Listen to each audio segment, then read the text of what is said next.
Дін адамзаттың ең терең және күрделі құбылыстарының бірі.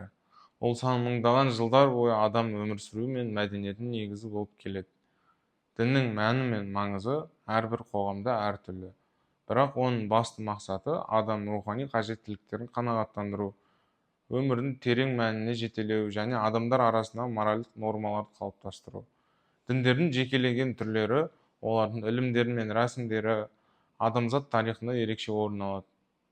Ислам, христианство, буддизм, индуизм және де басқа діндер әлем халықтарының мәдениетінде үлкен рөлін атқарады.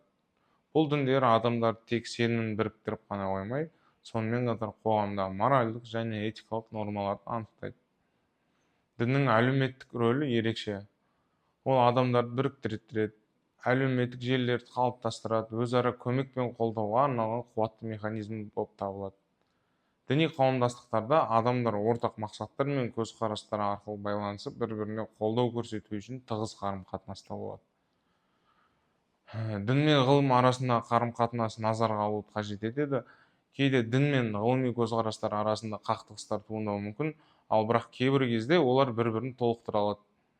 Адамзаттың білім мен сенім арасындағы теңгерімді тапқан кезде ғана олардың бірлесіп жұмыс істей алатыны туралы талқылаулар қазіргі заманның өзекті мәселелерінің бірі.